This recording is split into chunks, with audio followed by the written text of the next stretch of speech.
لو عندك نص كيلو بانيه او نص كيلو وراك هاتيه وتعالي هقولك هنعمل بيه ايه. هنطلع منه الخمس اطباق اللي انت شايفاهم دول بثلاث وصفات الولاد بتموت فيها. هنعمل ناجتس، هنعمل ستريبس، وكمان هنعمل برجر الفراخ اللي الولاد بتحبه.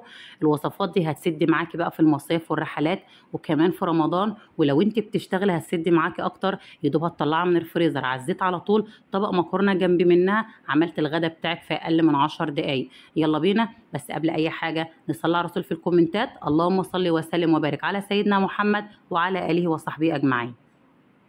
ده صدر كان عندي في الفريزر، هو وزنه 550 جرام بالظبط. عندك وراك تنفع حبه مزيج بين الوراك والصدور برضو بتبقى جميله جدا، بس انا زي ما قلت لك ده كان عندي في الفريزر، فطبعا طلعته قلت استخدمه واعمل بيه الوصفه بتاعت النهارده. هاتيه بقى ايا كان هو ايه عندك وقطعيه قطع صغيره بالشكل اللي انت شايفاه ده كده. هاتي الكبه بتاعتك بقى وانزلي فيها بالصدور بتاعتك او الوراك بتاعتك بالمنظر ده. افرمي بقى الفراخ بتاعتك دي كويس جدا لحد ما تنعميها وتبقى بيوريه ناعم معاكي جدا وخليط كده حلو بالمنظر اللي انت شايفاه ده كده.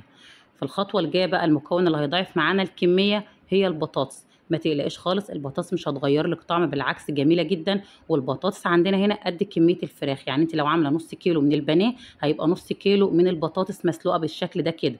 انزلي بالنص كيلو بطاطس المسلوقه على نص كيلو فراخ بتاعتك، وافرميها كويس جدا لحد ما تبقى بالمنظر ده كده. كده الخليط بتاعنا جميل جدا وزي الفل. هتنزلي بقى بعدها بثلاث معالق كبار نشا. البهارات بتاعتنا ملح وفلفل، توم بودره، بصل بودره، ومرق الدجاج بودر. المعلقه اللي جايه دي اختياري، بس بجد بتدي طعم جميل جدا في الوصفه بتاعتنا النهارده، وهي معلقه لبن بودره، لكن لو مش متوفره عندك استغني عنها. لو تقدري تجيبيها يبقى احسن، بجد هتديلك تطعيمه جميله جدا. افرميها بقى كويس جدا كده مع البهارات لحد ما تندمج معاها بالشكل ده كده. وبوله او طبق وانزلي بالخليط بتاعنا ده فيه. الخليط بتاعي بقى جاهز بالشكل ده كده. هتحسي ان هو بيلزق في ايدك، لا هو كده قوام مظبوط جدا، ما تحاولوش تضيفي عليه اي اضافات. بعد كده هتجيبي بقى اي صينيه موجوده عندك، انزلي فيها او افردي فيها كيس تلاجة او استرتش ايا كان هو ايه، المهم يكون كيس نظيف. كمان نقطتين اتنين زيت. ادهني الكيس بتاعك ده كويس جدا بزيت بالشكل اللي انت شايفاه ده كده. وبعدين انزلي بكميه من الخليط اللي احنا عملناه ده.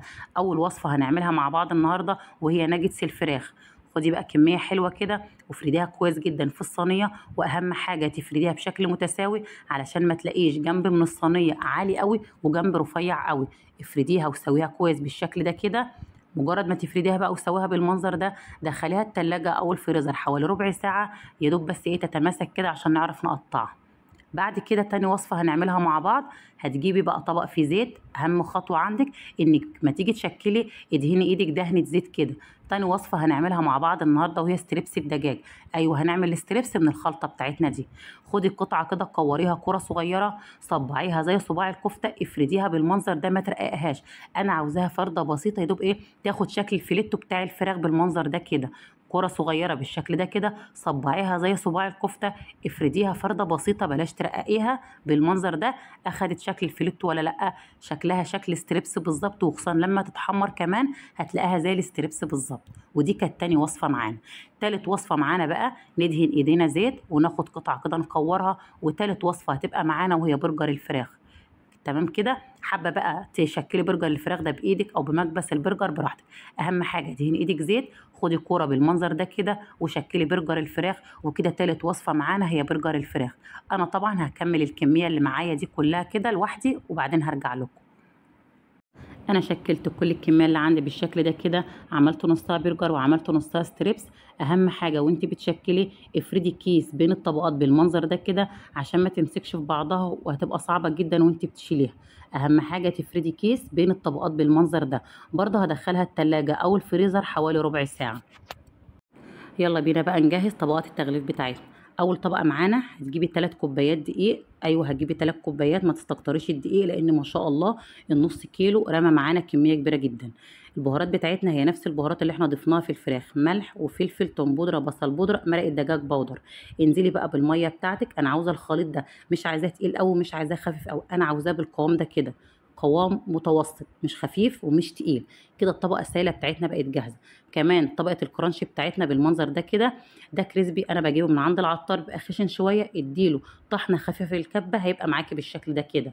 طلعت الناجتس من التلاجة بالمنظر ده كده. الناجتس بقى قطعيه بالطريقه اللي انت تحبيها، بس طبعا الافضل ان شكل الناجتس المتعارف عليه بتبقى قطع مربعه، فانا قطعته قطع مربعه عشان يبقى مايل اكتر لشكل الناجتس العادي.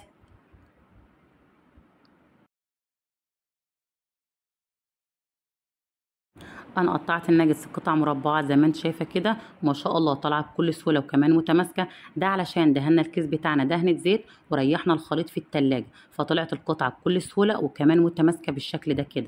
هاتي بقى الخليط السائل والخليط الكرانش اللي احنا جهزناهم، انزلي بقطعه الناجتس في الخليط السائل وبعد كده ارفعيها، انزلي بيها في الخليط الكريسبي، غلفي بقى الناجتس ده كويس جدا بطبقه كرانش حلوه كده. الطبقه دي بتبقى مقرمشه وبتبقى جميله قوي بالمنظر اللي انت شايفاه ده كده. غلفيها بقى بطبقه كويسه. هاتي بقى اي اطباق او اي علب ايا كان انت هتحتفظي بالحاجات بتاعتك دي في الفريزر ازاي. انا جبت الاطباق الفوم دي هشكل واحط فيها لاني انا هحتفظ بيها في الفريزر بالشكل ده كده. تمام. هعمل معاكم كمان واحده عشان انا هكمل باقي الكميه دي بعد كده لوحدي. هتنزلي بقطعه الناجتس في الخليط السائل وبعد كده هتنزلي في الخليط الكريسبي بالشكل ده كده، غلفيها كويس جدا بطبقه كويسه من الكريسبي. انا بقى هكمل الناجتس وكمان الستريبس والبرجر بنفس الشكل والطريقه دي كده. انا خلصت كل الكميه اللي عندي بالشكل ده كده ورصيتها في الاطباق، واهم حاجه وانت بترصيها بين كل طبقه وطبق افردي كيس عشان ما تمسكش في بعضها في الفريزر وتيجي تطلعها تتكسر وتتبهدل. ما شاء الله من نص كيلو بانيه او نص كيلو وراك طلعنا 5 اطباق ب5 وجبات مختلفه من الفراخ ب3 اصناف الولاد بيموتوا فيهم، ناجتس وستريبس وكمان برجر الفراخ. الوصفات دي تعتبر من الوصفات الموفره وكمان من الوصفات المنجزه جدا، تنفعك بقى في رمضان، تنفعك لو انت بتشتغلي، تنفعك في المصايف والرحلات وكمان تنفعك في المدارس. يا دوب هتطلعها من الفريزر على الزيت على طول، فهي كده تعتبر من الوصفات المنجزه جدا ليك. يلا بقى كده تعالوا نحمر كام واحده مع بعض علشان نشوفهم من جوه وكمان نشوف طبقه الكرانش بتاعتهم عامله ازاي. ارفعي بقى طاسه على النار فيها زيت غزير يكون سخن، انزلي بقى بالناجتس بتاعك او الستريبس. انا هقلي من كل حاجه عملناها، انا هقلي من الستريبس وكمان من الناجتس وكمان من البرجر بالشكل اللي انت شايفاه ده كده. في الاول هتنزلي بالستريبس او الناجتس بتاعك او البرجر على نار عاليه، في الاول بس كده على نار عاليه، وبعد كده هدي النار للوسط لحد ما ياخد لون احمر جميل بالمنظر اللي انت هتشوفيه دلوقتي ده.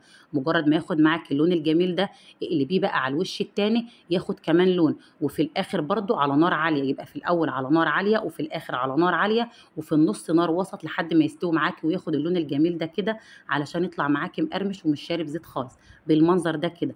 ما شاء الله ريحته خطيره وكمان قرمشته تحفه. هوريكي بقى قلبه من جوه قطعه فراخ، مستحيل اي حد يفكر ان الستريبس ده محطوط فيه بطاطس. الستريبس قطعه فراخ يعني قطعه فراخ، طعمها جميل جدا، البطاطس مش باينه خالص، مستحيل اي حد ياكلها ويفكر ان فيها بطاطس. كمان شايفه البرجر عامل ازاي، قلبه تحفه، قطعه فراخ بجد. الوصفه دي خطيره جدا، الفيديو ده من الحاجات اللي انا بحبها جدا والمنجزه ليا. يا رب الوصفه بتاعتي تكون عجبتكم، وما تنسوش تكتبوا لي رايكم في التعليقات، واهم حاجه ما تنسوش تصلوا على الرسول في الكومنتات. اللهم صل وسلم وبارك على سيدنا محمد وعلى اله وصحبه اجمعين، وفضلا وليس امر، اللي ما تابعنيش يتابعني عشان يوصلوا كل جديد من